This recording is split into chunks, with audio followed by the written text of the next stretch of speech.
வங்கக்கடலில் Saint Martin தீவின் இறையாண்மையை அமெரிக்காவுக்கு விட்டுக் கொடுத்திருந்தால் பதவியில் நீடித்திருந்திருக்கலாம் என்று ஷேக் ஹசீனா குறிப்பிடப்பட்டுள்ளதாக தகவல் கசிந்துள்ள நிலையில் இதில் உண்மை இருப்பதாகவே தோன்றுவதாக பேராசிரியர் கிளாட்சன் சேவியர் தெரிவித்துள்ளார். இந்தியாவுக்கு இந்த பக்கம் இருக்கக்கூடிய லக்ஷதீப் பக்கத்தில் இருக்கக்கூடிய மொரிஷியஸ், அது ரெண்டுக்கும் நடுவில் இருக்கக்கூடிய ரியூனியன் ஐலண்ட், இங்கே அமெரிக்கா படைத்தளம் இருக்குது.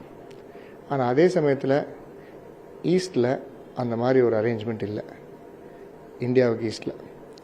அப்போது இவரை கேட்டுக்கிட்டே வரும்பொழுது இவங்க அதை அதுக்கான ஒத்துக்கலை அப்படின்னு சொல்கிறாங்க. அதனால தான் இவங்களை வெளியேற்றினாங்க தான் சொல்கிறாங்க. ஆனால் நிறைய விசாரணைகள் நடக்க வேண்டியிருக்கு. அமெரிக்கா அதுக்கு பெருசாக பதில் எதுவும் சொல்லலை. ஆனால் அமெரிக்கா தொடர்ந்து பங்களாதேஷ்க்கு உதவி செஞ்சுட்டு வர நாடாக தான் இருந்திருக்கு வரைக்கும்.